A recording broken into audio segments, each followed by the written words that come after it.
Hi everybody. Stage 14 delivered, and as predicted, Jumbo-Visma made it hard. Yet in the end, Pogačar was the one making the move. Yet he did not manage to break Vingegaard.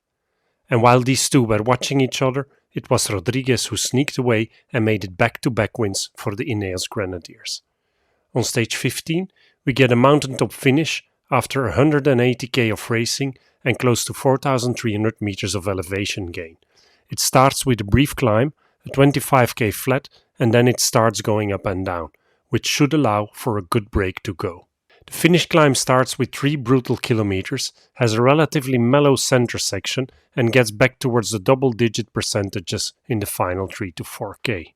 One other important thing to mention from stage 14 is that it started off with a free crash and that we lost a whole bunch of riders. Here's the GC going into stage 15. The outcome of today's battles was 1 second in the advantage of Vingegaard.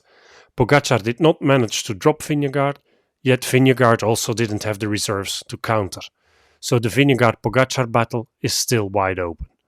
They remain on a lonely height, and 5 minutes behind them, it's all about the fight for third or the top 10. Pidcock dropped out of the top 10 today, Rodriguez moved into P3, Kuss moves into 6th, and Gal into 9th. There's no important changes in the green jersey competition, yet the KOM competition is in full swing. As expected, we did see Ciccone going for it, yet the Jumbo-Visma train got in the way. You can expect Ciccone going at it again tomorrow.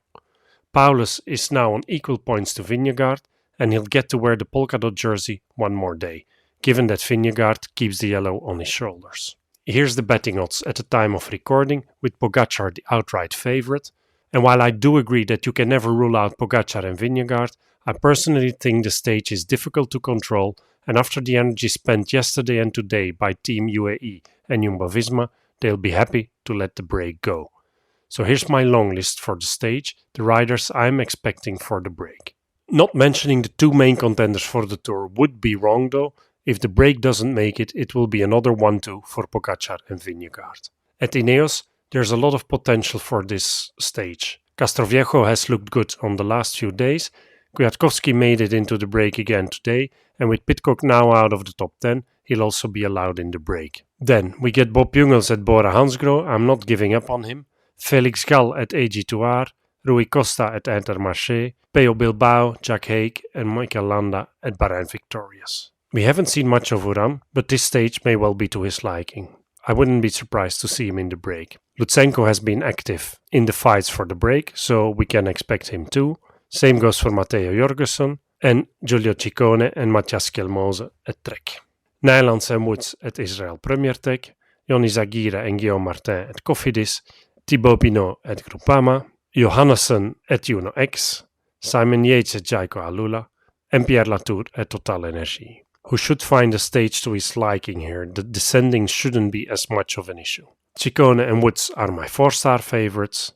Latour, Castroviejo and Skjelmose get 3 stars. Izagirre, Pinot and Johannessen get 2 stars. And Jorgensen and Kwiatkowski each get 1 star. In terms of podium prediction, I'm going for a second win by Woods ahead of Ciccone and Latour. Thanks for watching and see you tomorrow for a week 2 recap, a stage 16 time trial preview, as well as a look ahead at the final week of this tour. Enjoy the stage.